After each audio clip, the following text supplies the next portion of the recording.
Mereka bilang ini Rp1.000. Ya kan? Tapi makin lama di dalam isi riba, Rp1.000 yang dulu bisa dipakai untuk membeli 50 kg emas pada tahun 46, ketika pertama kali diberikan rupiah, hari ini diberikan tukang parkir pun tidak mau. Maka mereka ganti gambarnya dengan Soekarno-Hatta, nolnya ditambah 2, menjadi 100.000. Yang 99.000 dari mana? Ya kan? 99.000 dari mana? Dan kalau ini kita belah 2, dibelah 4, mau saya kasih 4 mahasiswa. Kemana samannya tadi itu nilainya? Ya, ini seperti sihirnya Fir'aun yang menjadikan tali sebagai ular. Nah, orang Amerika bilang, pedagang Amerika, saya juga punya kertas sendiri, namanya greenback. Tapi kertas saya punya 10.000 kali lipat dari kertas saudara. Jadi kalau Bapak Ibu sekalian, adik-adik pergi ke Washington sana, ke New York, bawa uang 100.000. Belum tentu mahasiswa punya uang 100.000 kan? Harus bekerja 2 hari untuk mendapatkan uang 100.000. Pergi ke Washington, saya mau beli Coca-Cola 1 botol. Apa mereka bilang? Apa mereka bilang? Ini kertas funny. This is funny paper. Gak laku. Tapi siapapun datang ke Ternate dengan $100, you punya cengkeh, berikan pada saya. Saya mau beli, you punya Coca-Cola, tapi saya minta 1 truk.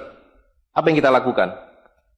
Kita berikan Coca-Cola 1 truk, karena mereka bilang, mereka bisa yakinkan kita, selembar kertas mereka 10.000 kali lipat dari lembar kertas kita.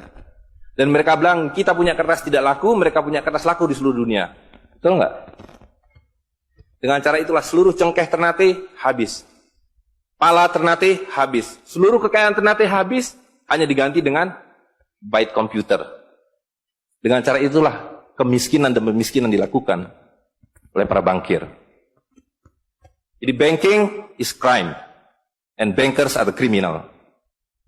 Dengan sihir ini. Ya. Nah, dan ini baru satu fase. Saya minta satu tahap lagi untuk menjelaskan dengan uang kertas yang sudah merupakan kezoliman ini, ya, itu menjadi berlipat ganda zolimnya melalui banking system, di mana ini digelembungkan. Kalau tidak ada bank, kalau saya punya uang 100.000 dipinjam oleh Ustadz Nur, maka uang saya habis. Saya akan memiliki kembali kalau dikembalikan. Tapi dengan banking system, kalau uang ini saya hutangkan, dia beranak pinak 20 kali lipat. Uang 100 miliar kalau ditaruh di bank, maka bank detik itu mencatatkan dalam bukunya punya uang 100 miliar. Betul nggak? Dan itu dilegalisir oleh pemerintah, bahwa you boleh mengakui itu sebagai milikmu. Dan bagi bank, uang titipan ini liability, maka dia harus sewakan, dia harus pinjamkan dengan bunga kepada orang yang mau beli rumah tidak bisa beli rumah, mau beli mobil tidak bisa beli mobil. Jangan khawatir, saya beri kredit, tapi harus tahan 10% untuk cadangan, ya kan? Dan semua orang dibikin miskin.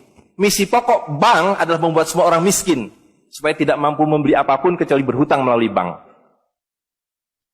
Maka ketika 100 miliar ini diterima bank, maka dia bisa mengutar itu 20 kali dengan bunga katakanlah 10%. Maka dia akan mendapatkan dari bunganya saja 180 miliar. Jadi kalau bank bilang saya ngasih bunga hanya 10%, dia akan dapatkan 200%. Dan dari pokoknya yang dia putar itu, maka dia akan dapatkan 20 kali 90 miliar. Coba lihat, maka terciptalah uang 1,9 triliun, hampir 2.000 triliun. Padahal uangnya berapa tadi? 200 miliar. Yang 1,8 triliun dari mana? Angin, sihir. Tidak ada. Itu sebabnya setiap bank dijaga oleh satpam. Supaya mengesankan bahwa di bank ada uang. Tidak ada uang di bank. Itu kenapa setiap pegawai bank pakai jas, pakai dasi. Supaya orang yakin bahwa uangnya dijaga dengan baik. Karena di situ tidak ada uang. Dan itu sepenuhnya pengelabuan. Jadi bank itu adalah arisan berantai. Kalau kita datang mengambil uang, tapi orang bisa bilang, tapi kalau saya ngambil uang di bank kok ada? Uang siapa yang diberikan? Uang Anda sudah nggak ada. Jadi orang percaya bahwa bank adalah tempat yang paling aman menyimpan uang. Bank adalah tempat paling tidak aman menyimpan uang. Belum Anda keluar dari pintu bank, uang Anda sudah nggak ada. Pembuktiannya gampang. Datang pada hari yang sama, minta saya mau ambil uang saya hari ini. Potong telinga saya kalau Anda dapat uang, kecuali 10% dari nasabah. Bisa dipahami? Ya. Uangnya tidak ada. Itu. Nah, tapi yang perlu dipahami adalah akibatnya. Kalau kita tadi punya uang 100 ribu, di sini ada satu handphone, maka berapa harga handphone ini? Ceteris paribus kata ekonom. Maka harga handphone ini ada 100 ribu, ya kan? Tapi ketika ini digelembungkan menjadi 2 juta, sementara sumber daya alamnya tetap, berapa harga handphone ini? Menjadi 2 juta. Dan itu mereka bilang inflasi. Jadi inflasi adalah kebohongan. Lihat ya, dulu ketika Republik Indonesia didirikan, uang yang pertama dicetak adalah 1 sen, paling besar 100 rupiah, 600 rupiah. Uang 1000 pernah didesain tapi tidak dicetak karena terlalu besar. Karena dengan 1000 Anda sudah dapat beli emas setengah kilo. Pada waktu itu 1 gram emas hanya 2 rupiah. Dan mereka berjanji, jangan khawatir, setiap rupiah saya jamin dengan 1,5 gram emas. Sampai sekarang itu berlaku Undang-Undang tahun 46. Nah tapi lihat, karena uang kertas itu sihir, dicetak makin banyak, nilainya merosot. Bebeknya mah tetap, cengkehnya tetap, palanya tetap, tapi nilai uangnya yang merosot. Maka mulai tahun 52, ini pertama kali by the way, ini Bank Indonesia baru muncul tahun 52. Bank Sentral Republik Indonesia itu bukan Bank Indonesia, dulu namanya BNI 46. Tapi Belanda tidak mau. You mau merdeka, you mesti nurut saya. Hentikan BNI 46, ganti dengan bank saya, The Jeffers Bank, menjadi Bank Indonesia. Dan hentikan uang Republik Indonesia, ganti dengan uang saya, Guilders, yang kemudian berubah menjadi uang Bank Indonesia. Oke? Nah, begitu muncul tahun 52, rupiah sudah mulai tidak laku. Dibikinlah uang 1.000 rupiah. Ringkas cerita, tahun 57, uang 1.000 sudah mulai tidak laku. Dibuatlah 2.500 rupiah. Dibuatlah uang 5.000, pertama kali muncul 64, uang 10.000 rupiah. Pak Kano bilang kita sudah terlalu miskin. Maka uang 1.000 digunduli menjadi 1 rupiah yang disebut centering. Tapi tidak lama kemudian muncul lagi. Karena uang kertas adalah penipuan. Worthless. No value. Ringkas cerita, Pak Harto dibilang berhasil dalam pembangunan, dia bikin uang 50.000 rupiah. Dengan gambar Pak Harto dan kapal terbangnya. Tapi inilah ilusi yang lain. Inilah sihir yang lain. Semakin besar uang Anda bukan semakin kaya. Semakin uang besar Anda berarti semakin miskin. Bisa diikuti? Maka ketika terjadi krismon, rupiah makin tidak laku, harus dibikin uang 100.000. Dan sekarang uang 100.000 sudah mulai tidak laku. Ibu-ibu sudah komplain kalau pergi ke pasar dengan 100.000. Betul nggak, Bu? Sudah tidak bisa beli apa-apa ini. Maka mereka dua pilihannya. Pilihan pertama adalah mereka akan mencetak uang 200.000, 500.000. Tapi tidak mungkin. Komputer sudah nggak bisa menghitung. Kalkulator nggak bisa menghitung. Hang. Terlalu banyak nolnya. Pilihan kedua adalah digunduli nolnya, redenominasi. Jadi redenominasi itu bukan untuk mengatasi inflasi, tapi untuk menutupi inflasi. Jadi itu adalah pengelabuan di atas pengelabuan, di atas pengelabuan, di atas pengelabuan. Gitu. Ya. Jadi secara real, uang 100.000 ini dulu ketika Pak Harto masih berkuasa, menjelang jatuh itu, kalau dibelikan telur, dapat 50 kilo. Masih ada yang ingat gak, Bu? Kalau ibu-ibu ingat pasti. 1 kilo telur harganya 2.000 rupiah. Begitu Pak Harto jatuh, dibilang ini gara-gara krismon, uangnya sama. Walaupun ini belum ada waktu itu, karena ini masih 50.000 aja udah besar waktu itu. Uang yang sama dengan telur yang sama, tiba-tiba dibawa ke pasar, saya mau beli telur. Bu, hari ini tidak dapat 50 kilo lagi. Hari ini cuma dapat 13 kilo. Karena daya belinya, telur sekarang 7.500. Dan hari ini, kalau di pasar Ternate berapa, Bu, harga telur sekilo? Hari ini. Di Jakarta 20.000. Dan telurnya sama. 1 kilo itu isinya 16 butir, 17 butir, 18 butir. Uangnya sama. Tapi hari ini kalau dibelikan telur hanya dapat 5 kilo. Kemana yang 45 kilo? Itu yang mereka rampok. Itu yang mereka rampok. Dengan melalui apa yang mereka sebut inflasi. Tapi sebenarnya dengan cara penggelembungan uang. Kertas yang terus-menerus nilai. Nah, satu lagi Pak ya, saya minta ini karena ini penting sekali. Ini penting sekali.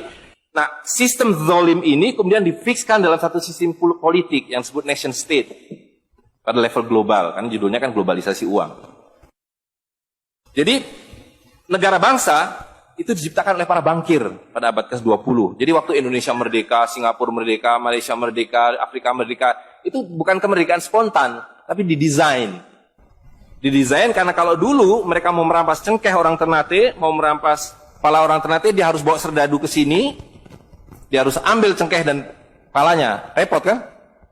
Maka dengan menciptakan uang kertas, mereka tetap bisa mengambil cengkeh orang Ternate, mengambil pala orang Ternate tanpa harus kirim serdadu di sini. Dan karena itu saya kasih merdeka. Tapi satu mesti bikin bank sentral, kedua pakai uang kertas. Supaya saya tetap bisa membeli 1 barel minyak Anda dengan harga 4 sen dolar. Karena mencetak uang ini biayanya hanya 4 sen, 500 rupiah.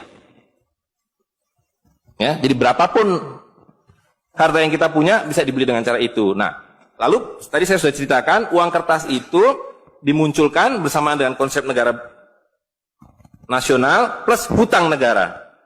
Boleh merdeka tapi miskin. Rakyat penyakitan, rakyatmu bodoh. Tapi jangan khawatir, saya punya uang. Sekolahkan rakyatmu, bikin pembangunan, saya kasih hutang. Ya kan? Nah, jadi tugas pemerintah itu, republik, adalah satu, mengambil hutang dari bank, menghabiskan utang itu melalui apa yang disebut APBN. Lalu dulu mereka tanya, jadi bagaimana saya membuat APBN? Jangan khawatir, sekolahkan anak-anak pintar kamu ke Berkeley, ke Chicago, ke Harvard. Mereka dididik untuk membuat pembangunan. Lalu dikasih paket hutang dan diajari kalau nggak bisa kirim konsultan seperti John Perkins dan sejenisnya. Lalu ada satu pertanyaan, bagaimana kami membayar hutang kami kalau begitu? Mereka bilang, punya 200 juta rakyat, pajaki rakyat kalian. Pajaki rakyat kalian. Kalian punya pala, punya cengkeh, habisi hutang kalian. Karena membayar hutang, kalau kita hutang 5 miliar dolar setiap tahun, apa mereka kasih berkoper-koper dolar? Apa yang mereka kasih ke kita? Mereka hanya mengetik di komputer, 5 miliar dolar, ting, masuk ke Bank Indonesia. Nanti Bank Indonesia tinggal kirim ting ke Bappenas. Bappenas ting ke departemen-departemen itu.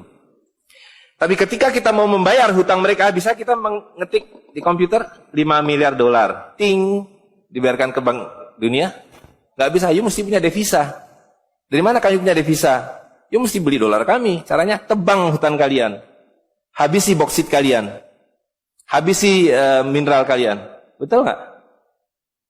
Nah, jadi itulah yang terjadi di dalam sistem Fir'aun sekarang ini.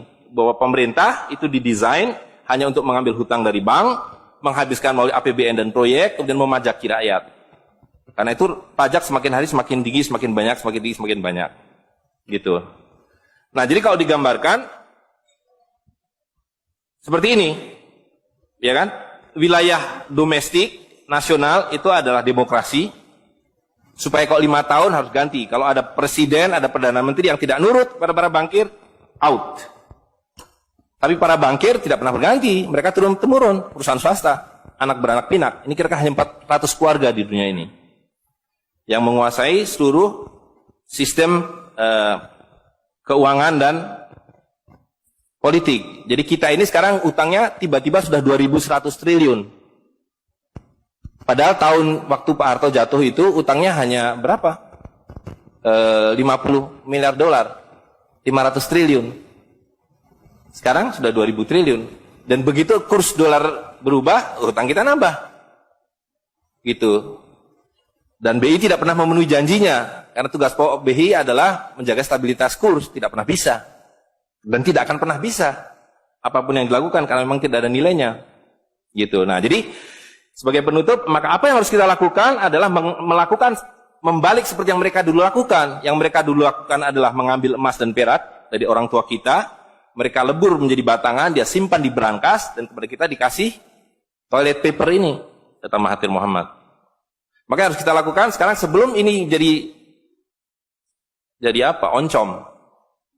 Lebih berharga oncom. Tukarkanlah menjadi emas dan perak, menjadi dinar dan dirham, dan kemudian gunakan untuk muamalah. Karena Nabi sudah mengatakan akan datang satu zaman di mana semua yang kamu miliki tidak ada harganya, kehabisan nilai, kecuali dinar dan dirham, kecuali emas dan perak. Jadi kalau dilihat, dolar dalam dinar atau dinar dalam dolar dalam 10 tahun terakhir 2004 itu cuma 54 dolar. Hari ini sudah di atas 250 dolar. Dan lihat, menipunya uang kertas ya. Kalau kita pakai untuk menyimpan naik haji, kalau Anda menabung dolar, maka tiap tahun naik. Saya sudah hitung ini, dan ini valid sekali. naik setiap tahun itu 3,5%. Kalau Anda menyimpan rupiah, setiap tahun naik 5%, nggak nyampe-nyampe. Tapi kalau Anda menyimpan dinar, maka dia akan turun 8% setahun. Jadi tahun 2000 naik haji butuh uang 21 juta rupiah. Kalau dinar butuh 71 dinar. Tapi hari ini kalau mau naik haji butuh hampir 40 juta rupiah. Dengan dinar cukup dengan 16 dinar. Jadi dulu kalau punya rupiah naik haji satu orang, sekarang sampai Dubai suruh pulang. Nggak cukup uangnya. Tapi dengan dinar dulu naik haji satu orang, sekarang bisa naik haji 4 orang. Dengan kata lain, kalau Bapak Ibu sekalian serahkan cengkeh Bapak Ibu sekalian dan menerima uang kertas, Anda 4 kali miskin. Detik itu juga dalam konteks ini. Maka serahkanlah cengkeh dan katakan, saya mau serahkan cengkeh, bayar kami dengan dinar. Bayar kami dengan dirham. Saya serahkan pala kami, bayar kami dengan emas dan perak. Saya tidak mau uang palsu ini, uang-uangan ini. Saya mau uang yang sebenarnya, uang dari Rasul SAW. Ya, gitu. Dan harga minyak ini palsu semua. Dibilang minyak naik turun naik turun, tidak ada yang minyak naik. Kalau dengan dolar dia naik terus, tapi dengan dinar dia flat. Sekali lagi, bahwa sumber daya alam itu terbatas, maka alat tukar pun harus terbatas. Jadi ketika kita menggunakan kertas ini digelembungkan. Tapi ketika Anda menggunakan emas dan perak, ini sama. Maka sekali dia punya alat tukar, nilai tukarnya dari zaman Rasulullah SAW seekor kambing, hari ini 1 dinar dapat seekor kambing. Zaman Nabi dapat seekor ayam 1 dirham, hari ini dapat seekor ayam. Tidak ada yang berubah. Sekali lagi pemiskinan itu adalah dibikin oleh sistem. Dan tadi sudah disampaikan bahwa dari tahun ke tahun, di dalam slide yang sebelumnya dalam penjelasan itu, bahwa dinar dan dirham itu selalu dicetak oleh para sultan. Jadi lihat, ketika para sultan berkuasa, para sultan berikan emas dan perak pada rakyat. Para sultan kemudian disingkirkan, diganti oleh para bankir, emas dan perak mereka ambil, diberikan kertas. Itu yang terjadi dari abad ke-19. Maka alhamdulillah pada hari ini kita melihat bahwa kesultanan sudah kembali dengan dinar dan dirham.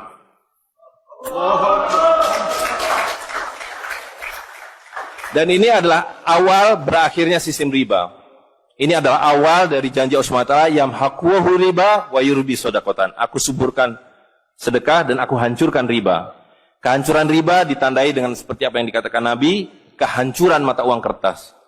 Suka atau tidak suka, terima atau tidak terima, ini adalah awal kehancuran. Dan karena itu yang harus kita lakukan adalah supaya kita tidak ikut hancur di dalamnya, kita song-song kembalinya dinar dan dirham.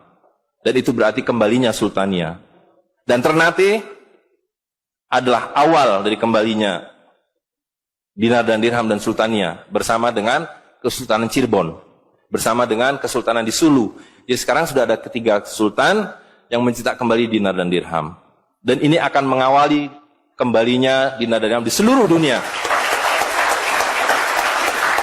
Jadi kalau pada abad 15, abad 16, abad 17 bangsa Ternate sudah sampai ke Madagaskar, sudah sampai ke negeri atas angin di Spanyol, maka pada abad 21 kembali Ternate sampai Spanyol.